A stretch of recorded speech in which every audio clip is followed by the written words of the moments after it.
Assalamualaikum warahmatullahi wabarakatuh. Perkenalkan, nama saya Sinta Nurbeti. Saya dari Prodi Manajemen Keuangan Syariah. Saya akan mereview satu jurnal, yaitu tentang Ibnu Khaldun.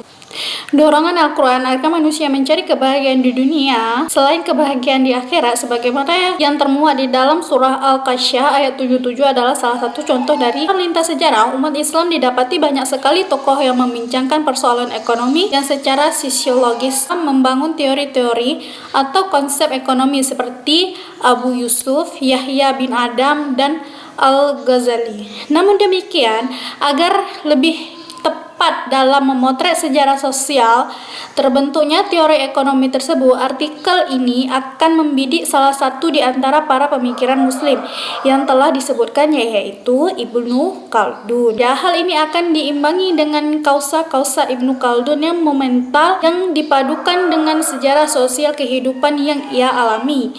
Latar belakang keluarga dari kelas atas ini merupakan menjadi salah satu faktor penting yang kemudian mewarnai karir hidup Ibnu Khaldun dalam politik sebelum ia terjun sepenuhnya ke dunia ilmu.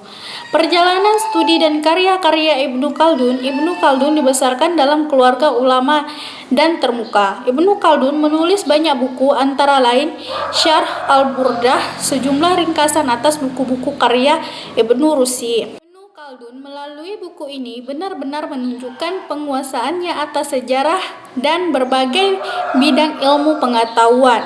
Di samping kitab tersebut, kitab Al-Mudokimah Ibnu Khaldun merupakan karya monumental yang mengundang para pakar untuk meneliti dan mengkajinya.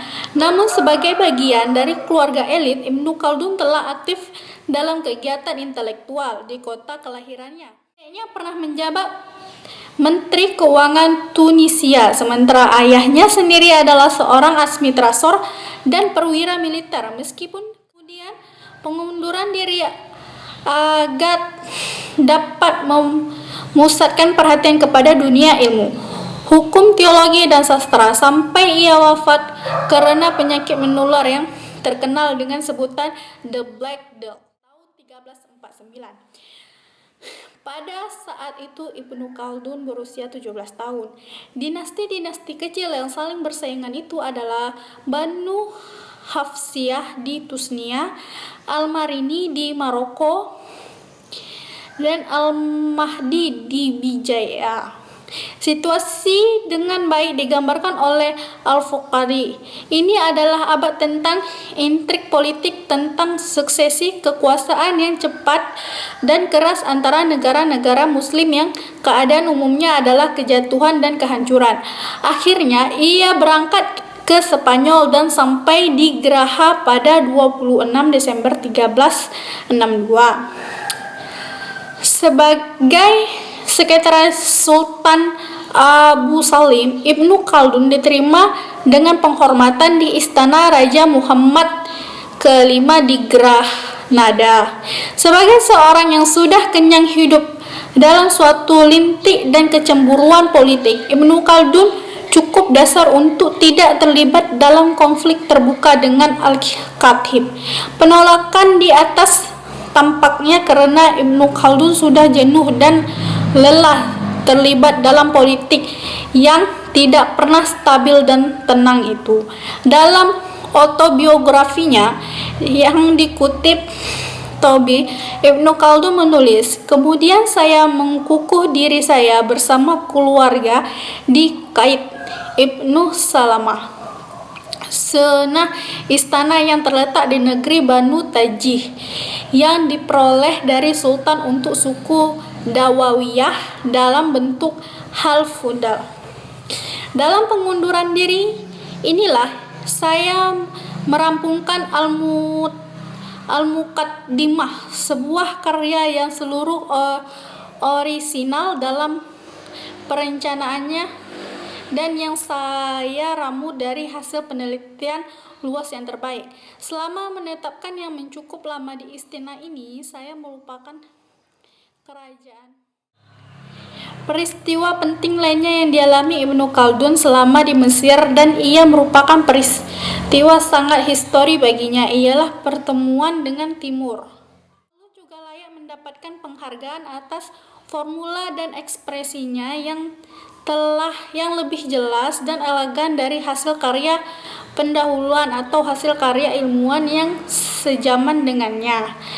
Wawasan Ibnu Khaldun terhadap beberapa prinsip-prinsip ekonomi sangat dalam dan jauh ke depan, sehingga sejumlah teori yang dikemukakan hampir 6 abad yang lalu sampai sekarang tidak diragukan merupakan perintis dari beberapa formula teori modern. Persoalan ekonomi, soal-soal ekonomi ini dibicarakan oleh Ibnu Khaldun di dalam bukunya Al-Muqaddimah. Bagian kelima, motif ekonomi timbul karena hasrat manusia yang tidak terbatas, sedangkan barang-barang yang akan memuaskan kebutuhan itu sangat terbatas. Misalnya perkataan Lesyah dalam surat Al-Haqqah ayat 21 dan Al-Qari'ah ayat 7.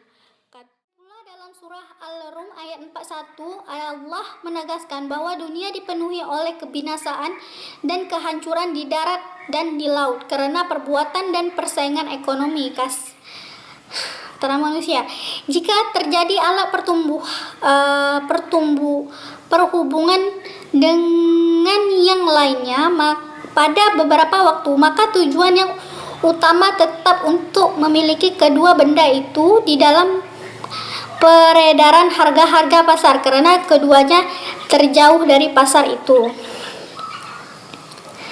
Akhirnya Ibnu Khaldun meramalkan bahwa kedua barang galian ini nanti akan mengambil tempat terpenting di dalam dunia perekonomian.